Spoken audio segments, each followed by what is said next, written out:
Conferences are a big part of any academic career, and they're something that most people start attending as PhD students. And unless you're very lucky, there is no training at all. Maybe your supervisor is really proactive, or you've got a sympathetic senior PhD student or postdoc to help you. Otherwise, it can be really hard to get the most out of a conference, particularly big conferences, like the UK's National Astronomy meeting that I went to a few weeks ago in Durham. Fortunately, this was not my first rodeo. I've been to quite a few conferences at this point in my PhD, and I've learned a bit about how to get the most out of them. So let me be that voice of experience for you, and let's try to answer the question, how do I get the most out of a conference? Getting the most out of a conference really starts well before you go, and in some ways this is the scariest part. You really want to present your work. I actually think there are very few scenarios where you're going to a conference that you don't want to present something. The something you present could be a poster, particularly if you're early in your PhD, or it could be a talk. I think by the time you're getting towards the end of your second year of the PhD, you really should be applying for talks.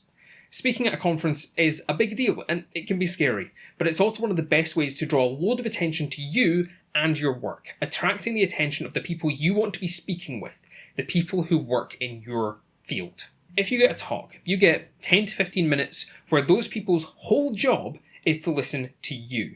And afterwards, they'll probably be the ones to ask the most useful and insightful questions. If you're not able or not ready to give a talk, then a poster is still a really good way to advertise what you're doing and to prompt discussions. My first conference was 6 months into my PhD. I was not ready to give a talk yet, but I took a poster to Vienna and it was a really good conversation starter with other scientists. It was great as a visual aid when I was telling people what I was up to. This year I've been giving talks at conferences, and it's had that effect of drawing attention to me and my work. The most insightful and useful conversations I've had at conferences have been off the back of me presenting my work. Now, moving forwards a bit in the conference timeline, you've submitted your abstract applying to give a talk or a poster. Maybe you've already got one. Now the conference timetable is out and you need to read it in detail. How important this step is depends on a couple of factors. How big the conference is, and are you going to be there for the whole conference? If the conference is relatively small, with only one conference session block at a time, and you're going to be there for the whole week, this isn't as important. Just make sure that you know when your talk is going to be, and on what days the most relevant talks to you are. So you're not, hungover from the conference dinner when you really need to be paying attention.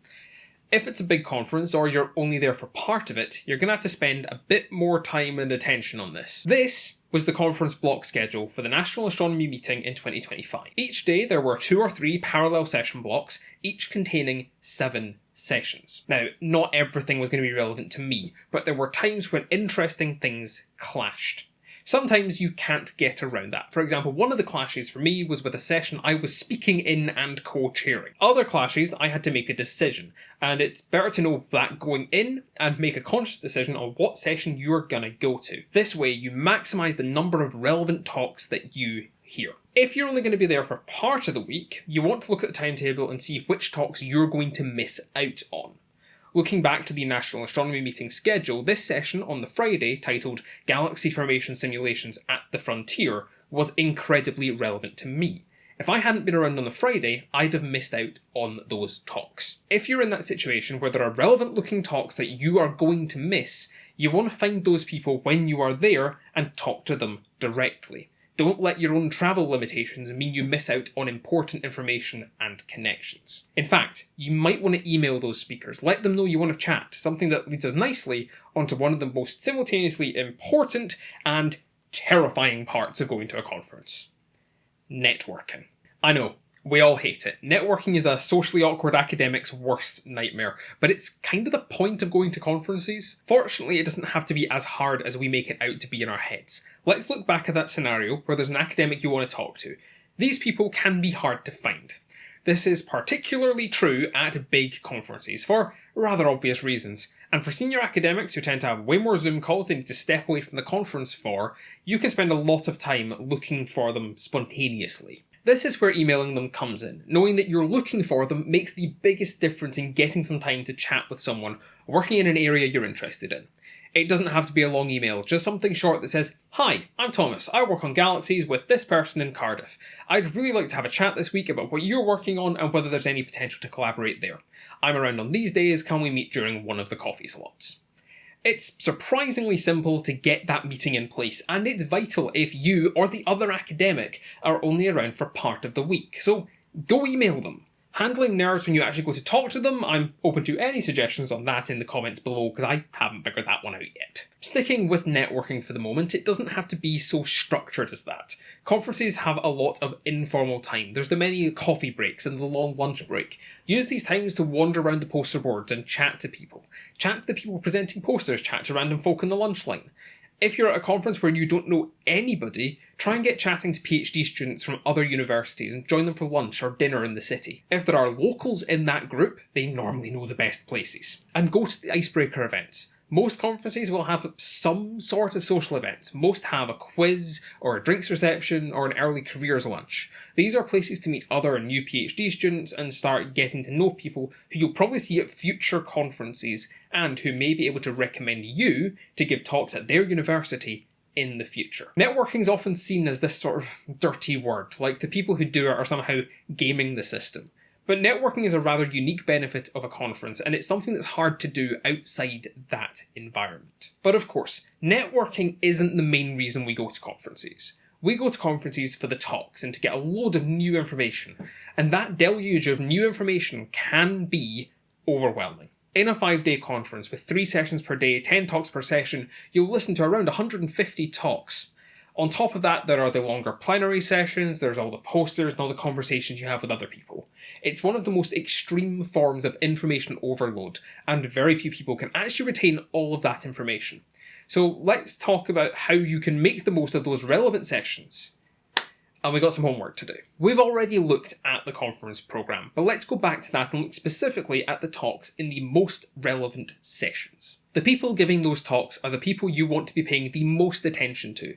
So before you go to the conference, look them up. See what work they've done, skim their papers. If they're presenting work on a recent paper, read that paper so you have a background and can then probe them on the details you're most interested in or understand the least. Asking questions is one of the best ways to get useful information from a speaker and to establish yourself as someone who's switched on and asks insightful questions. Asking questions is kind of an all-round win. You get more information directly relevant to your understanding, the speaker gets to know there are people genuinely interested in what they're talking about, and the session chair will love you. If no one asks a question, the chair has to come up with one. That's not fun. And then the last way to really get the most out of those conference sessions is take notes. A lot of notes. We went over earlier just how much information bombardment most conferences are. No one can retain everything. But taking notes, and most importantly going back over them, perhaps in the evening or the next day, will let you fill in the gaps you didn't write down, but you did retain, letting you take that knowledge forwards more completely. In the moment, it's all too easy to think you're taking stuff in, and then a week later, not really remember what you learned at that conference. Take notes. It's vital. So far in this video, I've spent a lot of time talking about how to get as much as possible out of the formal conference activities, and it's probably all feeling a bit overwhelming. Conferences often are rather overwhelming, and most people are flagging a bit by like day 3. Conferences are rather deceptively full on. Without realising it, you do a few days where you're in talks from 9 AM to well after 5 when you'd normally stop working at 5. But on top of that, you've had to be mentally switched on much earlier than normal because you're in an unfamiliar place with unfamiliar food and unfamiliar people. You've had to find your way from your hotel to the conference venue. And after the conferences, there are social activities, whether alcoholic or not. You spend almost your entire existence from dawn to after dusk mentally switched on. It's exhausting. So I'm going to finish off this video with some advice for managing that conference burnout. Firstly, there is no obligation to go to every session block. If there are sessions that aren't useful to you, you can skip them. Show up one day an hour or so in, leave a couple of hours early, take a long lunch. Part of going to a conference is managing your own health. Don't sacrifice it. Second, if you are physically able, find some way to be active. Conferences naturally involve a lot of sitting in chairs that are relatively uncomfortable for long periods of time, listening to talks. The human body isn't designed to do that. It needs to move.